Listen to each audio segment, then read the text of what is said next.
Yeah,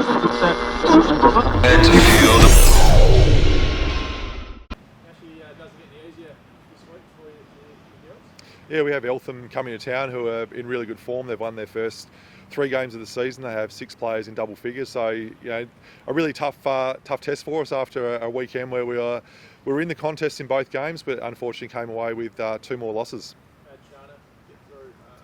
I was really pleased with the way we integrated Shana back into the game. She was able to get through it physically. She's certainly still working through her confidence about just being able to push off and be explosive after a quadricep injury, but she shot the ball extremely well, and I think clubs around the league are going to be Shana's back, and we'd better get a hand up there.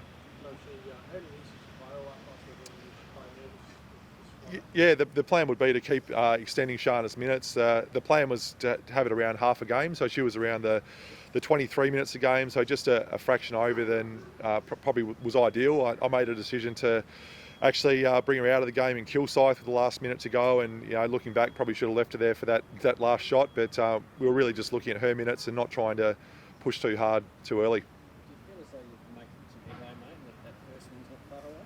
Yeah, we do, and a couple of the games that we've had, Ballarat at home, Kilsyth we got off to a really bad start on the road, but Melbourne Tigers we were up by 12 at quarter time and really controlled that game, and then allowed Monique Conti to get going in the second half, and Satina Akuso, one of their bigs. So look, when we're good, we're really good. Unfortunately, when we have bad patches, we give up double-digit leads pretty quickly. Did the 2-point loss on Saturday have a deflating effect, or give confidence to Sunday's game? Yeah, it's one of those interesting ones when you lose a game. We had a really good open shot to try and win the game.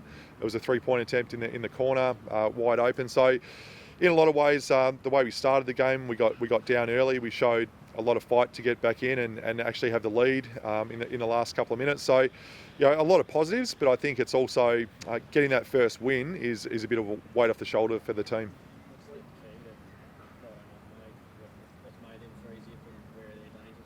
Yeah, well, they do have 6 players in double figures. They have 3 or 4 players, either current or relatively recent WNBL experience. So they're a young, very athletic, very high-tempo team, and that's been the challenge for us. We've given up offensive rebounds and just struggled to keep opposition teams in front of us. So, for us, it's about controlling the tempo of the game. We'll look at probably 2 things offensively and 2 things defensively from last weekend that we'll try and change. But overall, the feeling in the group is still very positive, which I love. You said last week you might have had some news on Kath.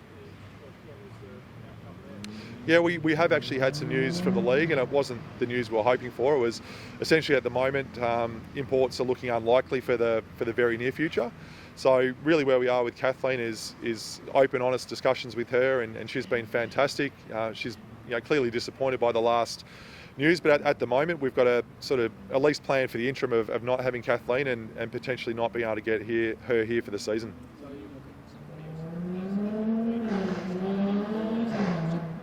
Yeah, I'm looking at all available players right now. The challenge is every other club, or 75% of the other clubs, are also doing that. So usually there's the opportunity to perhaps bring someone back who's finished a US college career in May or even June if they're graduating late.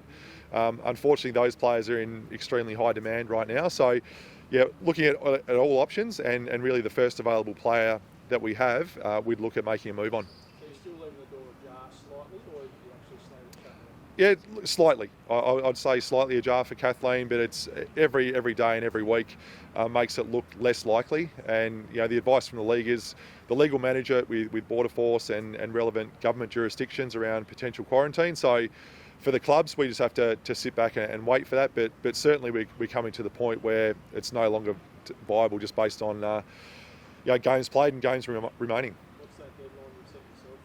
Just to 3 weeks I would say to be in the next couple of weeks, because realistically, if you couldn't be on a plane by mid-May, you've got 2 weeks of quarantine. There's not a lot of the season left, and again we have to look at who else might be available within Australia, within New Zealand. So I've made a number of calls, but at the moment we don't have a firm plan B. Sorry, you might have said this before. What was the exact response from the NBL one? Why they can't? Yeah, it was around hotel quarantine and just not being able to negotiate with a state or territory jurisdiction to actually bring NBL 1 players in. And the challenge is there's many Australian residents overseas that can't get home. So realistically, American basketball is coming to Australia just is not a priority as far as I understand things. Yeah, so Matty will be here for the next 2 games at home, and then he's off to Austria for the qualifiers. And we're expecting Australia to qualify for the Olympics. So again, we might only have Matty for another couple of games. So we're looking at a number of scenarios, but it could be that we play out the season with a very local group, which we're okay with. It's going to be very tough, but it's also a real opportunity for players that over years have desired opportunity, and this is a chance for players to step up and actually make a mark for themselves at this level. Yep. She said she'd come out of this 3 games and that. I guess it depends how they're looking at Australia qualifying. So for me, I think Australia will qualify. If they don't, Matty will come back. But there's 2 weeks hotel quarantine the other side of that. So it's just really challenging. I'd be assuming that if they do qualify, their preparations for the Olympics will ramp up. So it's just me, with sort of that background in basketball, understanding that if they qualify, Olympics is priority, and flying back and forth between Hobart and Melbourne is probably not going to work. But that's a conversation I'll have with Matty in due course.